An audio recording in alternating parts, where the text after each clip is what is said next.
เดียวเด้อกินเดียวเด้อโอ้โหข้าไปบ้านกินอาหารดิบกินปลาดิบเอาลองมือเฮ็ดนะจูสบีเราเฮียนน้องห่างกินดิบปลาลิบเลยเอาอ่ะของเก่งอ่ะโอ้บ่ทันจ้ะยังไปโอ้น่ะมีแต่กุ้งพี่น้องมีแต่กุ้งพี่น้องเอ้ย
บอกเขาไปเยอะเขาไปก้อนเอาใช่แล้วเดี๋ยวนึงเอาไปได้มั้ง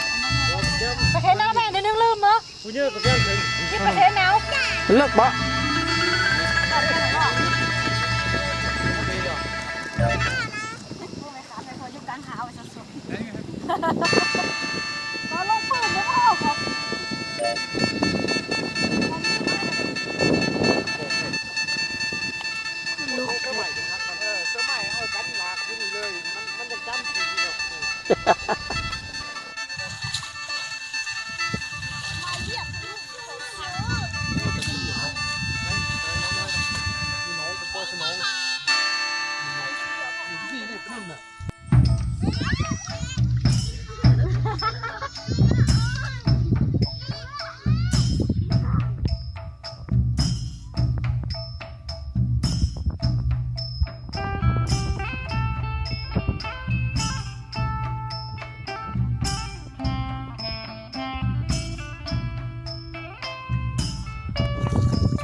ชุดโอ้โหชุดเฉลือ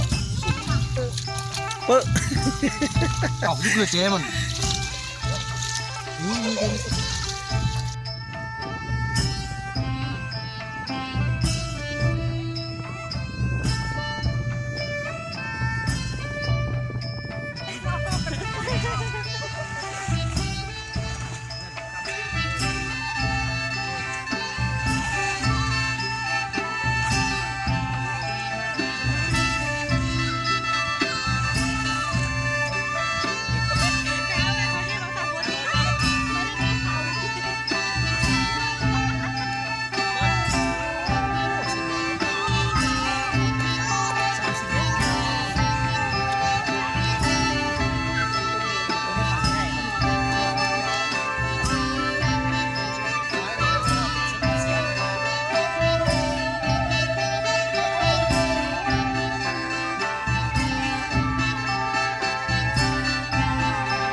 เข้าหมายโดนละย่อแล้วป่ะเริ่ม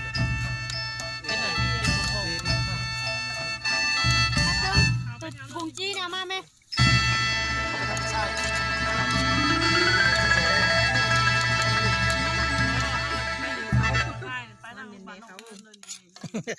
เป็นลูกเขาข้าวธรรมชาติมันน่ะนี่4 เมตรตัวเขาสิจับใส่ทางไปจับสู้เฮ้ยโอ้ยเนาะห่านเห็นบ่เป็นไงห่านโอ้สุดยอด